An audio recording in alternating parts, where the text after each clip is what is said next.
The holiday season is for many a time of joy and sharing, a time for compassion and looking out for others. But for a sinister few, Christmas was not a time for giving, but a time for far, far worse.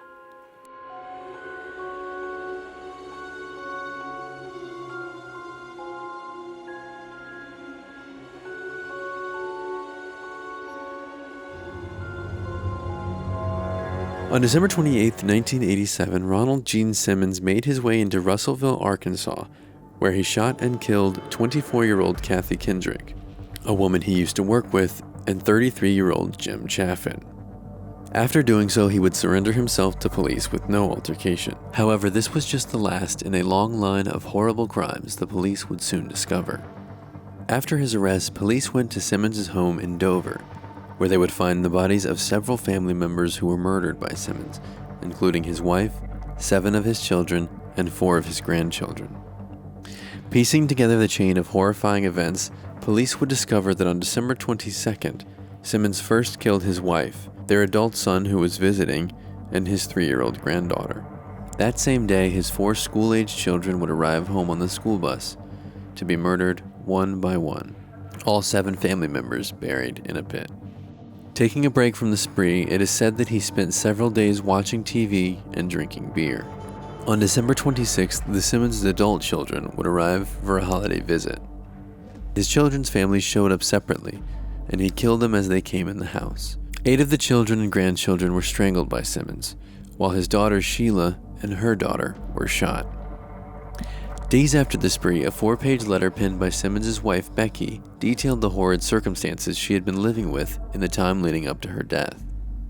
In it, she stated that she and the kids were kept as prisoners. Quote, "Dad has had me like a prisoner. Yet I know it would be great having my children visit me anytime, having a telephone, going shopping if I want, going to church. Every time I think of freedom, I want out as soon as possible."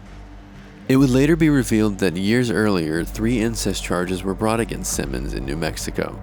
The family fled the state after Simmons was indicted on these charges, and the charges were eventually dropped when he couldn't be located.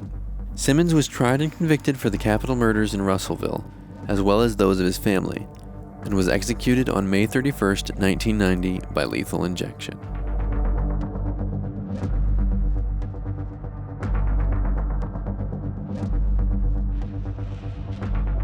On Christmas Eve in 2007, Michelle Anderson shot and killed 6 members of her family with the help of her then-boyfriend Joseph McEnroe in Carnation, Washington.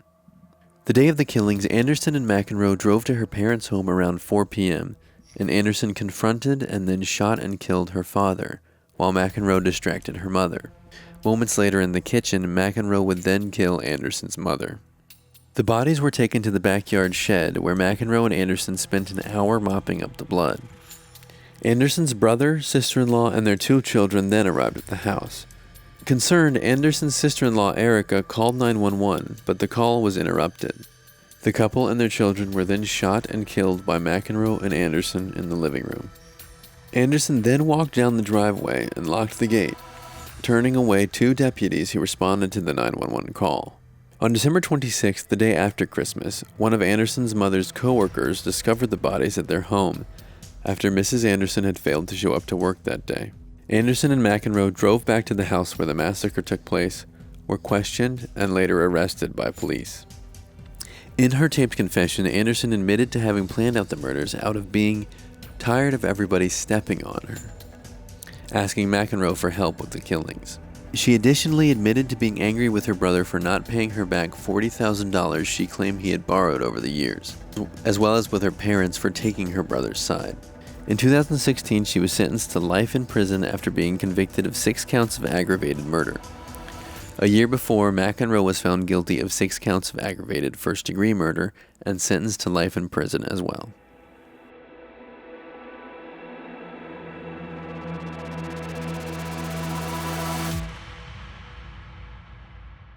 According to the Dayton Daily News, 6 people were killed and 2 were injured in Dayton, Ohio between December 24th and December 26th, 1992. The killers were Laura Taylor, DeMarcus Smith, Heather Matthews, and Marvelous Keene. The first victim was Joseph Wilkerson, who was shot inside his home by Taylor, Smith, Matthews, and Keene on Christmas Eve. The group continued their rampage and shot 18-year-old Danita Gillette numerous times outside of a payphone.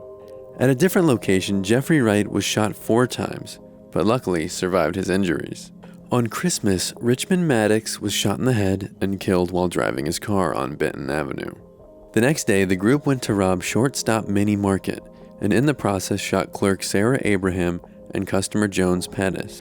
Pettis would survive, but Abraham would die 5 days later. Later that same day on December 26th, police would spot the suspect's car and arrest the group, confiscating several weapons. Police would then find the bodies of 2 more victims days later. According to Crime and Investigation, their initial motive was robbery, which soon turned into murder as Keene became paranoid about snitches. Taylor, Smith, and Matthews are serving life sentences for the murders, and Keene, who was convicted in 5 of the killings, was executed by lethal injection in 2009.